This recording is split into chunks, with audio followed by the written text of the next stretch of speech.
দুর্গাপূজার আগে ফের বাংলাদেশের দুটি মন্দিরে প্রতিমা ভাঙচুরের ঘটনা। এবার ঢাকার অদূরে গাজীপুর এবং দেশের পশ্চিমের জেলা কুষ্টিয়ায় প্রতিমা ভাঙচুর করা হয়। গাজীপুর সদর উপজেলার কাশিমপুর শ্মশান মন্দিরে আংশিক তৈরি ৬টি প্রতিমা ভাঙচুর করেছে দুষ্কৃতীরা। কাশিমপুর শ্মশান মন্দিরে প্রতি বছরের মতো এবারও পুজোর আয়োজন করা হয়। এজন্য প্রতিমা তৈরি করা হচ্ছিল। প্রতিমাগুলো এখনো পুরোপুরি প্রস্তুত হয়নি, রঙও করা হয়নি। বুধবার দুপুরে বৃষ্টি শুরু হলে কারিগর ও মন্দির সংলগ্ন লোকজন কাজ বন্ধ রেখে চলে যান। পরে সন্ধ্যায় মন্দিরে এসে তারা দেখতে পান ৬টি প্রতিমা ভাঙচুর করা হয়েছে। খবর পেয়ে পুলিশ ঘটনাস্থল পরিদর্শন করে।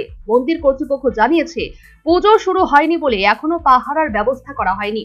মন্দিরের আশেপাশে সিসিটিভি ক্যামেরাও নেই, তবে ক্ষতিগ্রস্ত প্রতিমাগুলো আবার মেরামত করে পুজো দেওয়া হবে। অপরদিকে কুষ্টিয়ার মিরপুর উপজেলায় একটি মন্দিরে দুর্গা প্রতিমা ভাঙচুর করা হয়েছে। দুষ্কৃতীরা মন্দিরের সিসিটিভি ক্যামেরাও নিয়ে যায়। মন্দির কমিটি জানিয়েছে, সরস্বতী ও কার্তিকের মাথা, হাত এবং ময়ূর ভাঙা অবস্থায় রয়েছে। ঘটনার পর জেলা প্রশাসন, পুলিশ, র্যাব, সেনাবাহিনীর সদস্য, রাজনৈতিক দলের নেতারা ঘটনাস্থল পরিদর্শন করেছেন এবং পুজোয় নিরাপত্তার আশ্বাস দিয়েছে।